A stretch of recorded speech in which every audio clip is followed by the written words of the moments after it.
Hi, this is Dr. Dan Sullivan with the Sullivan Group, and this is a short demonstration of a new, first-of-its-kind program called ED Guidance, co-developed by Nuance and the Sullivan Group. ED Guidance lives inside of Nuance's Dragon Medical Advisor and evaluates your medical record real-time during the patient encounter, offering guidance focused on improving diagnostic certainty, reducing medical errors, and keeping our patients safe. ED Guidance works with all of the popular electronic health records. ED Guidance lives outside of and communicates with your electronic health record. You may place it in any location that's convenient for you. You can float it. I like to put it on my second monitor, but for now, let's dock it right, and I'll show you other potential workflows after this first patient. ED note: I will use some macros and some dictation to move quickly through the chart. The patient is a 20-year-old male with a chief complaint of back pain, period. ED Guidance will now evaluate the medical record real time and through a series of algorithms provide a list of conditional clinical drivers that TSG has developed over the last 2 decades. Clinical alignment around the drivers is known to be associated with a reduction in medical errors and malpractice claims. After review of tens of thousands of ED claims, these are the critical elements that can lead to a correct diagnosis, but are often overlooked or missed, resulting in medical error and the failure to diagnose. Think of ED Guidance as a checklist. There's nothing required, no hard stops, just suggestions that could make a significant difference. This patient presents a good example. This is an actual case. What is the error profile here? It is anchoring on musculoskeletal back pain and failing to consider more serious problems in the differential diagnosis. So let's make our chart. Back pain history 1. This onset was gradual. That's typical. That will retire. There's been no movement or migration of pain, so that just retired. Now let's give the patient something a little bit unusual for the purpose of this demonstration. The pain is located in both the lumbar and thoracic areas, period, new paragraph. So that's location of pain that will retire.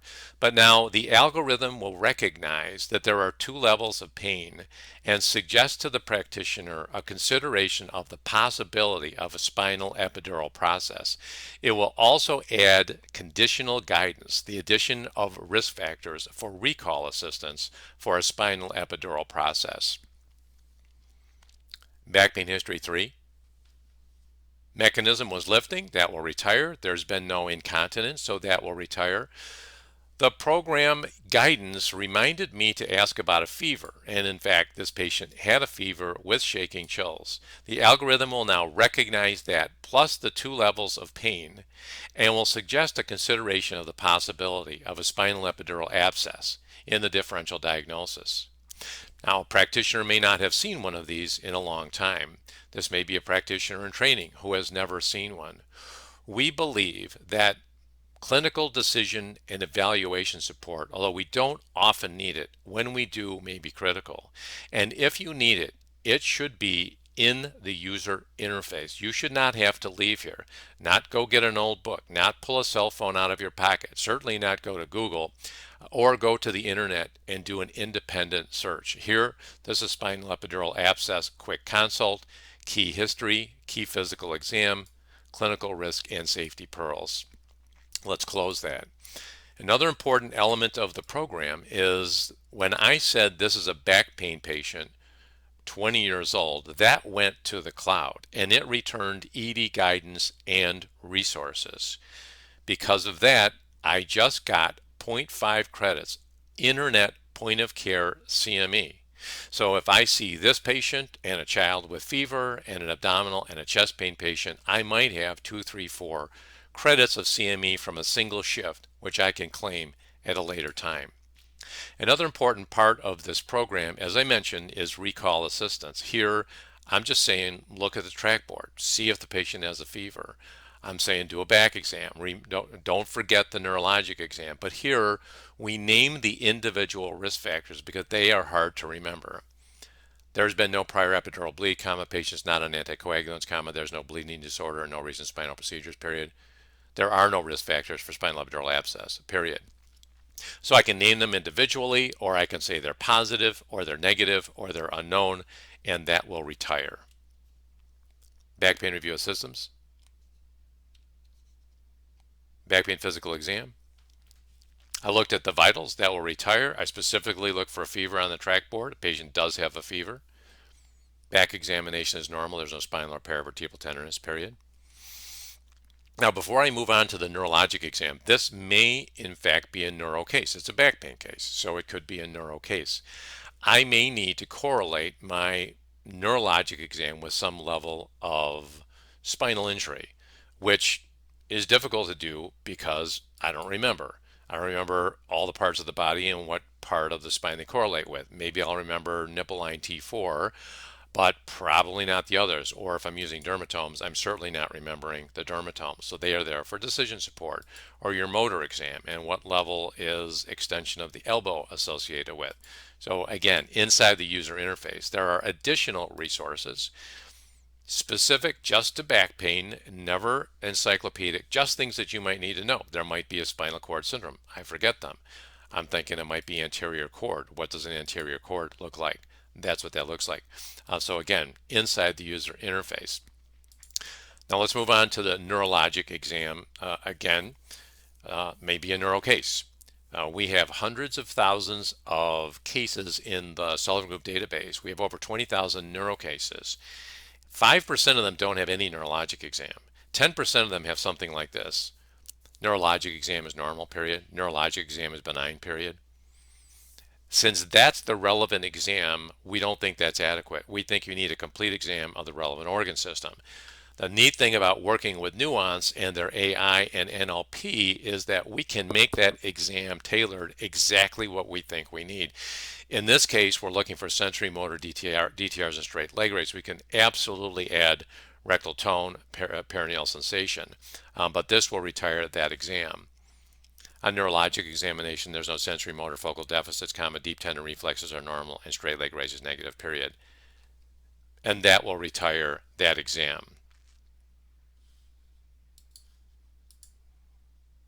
For the purpose of this first demonstration, I left the ED guidance window open, but let's talk about some other potential workflows. Select all, scratch that, close advisor. You may want to make your record with ED guidance closed. Back pain demo 2.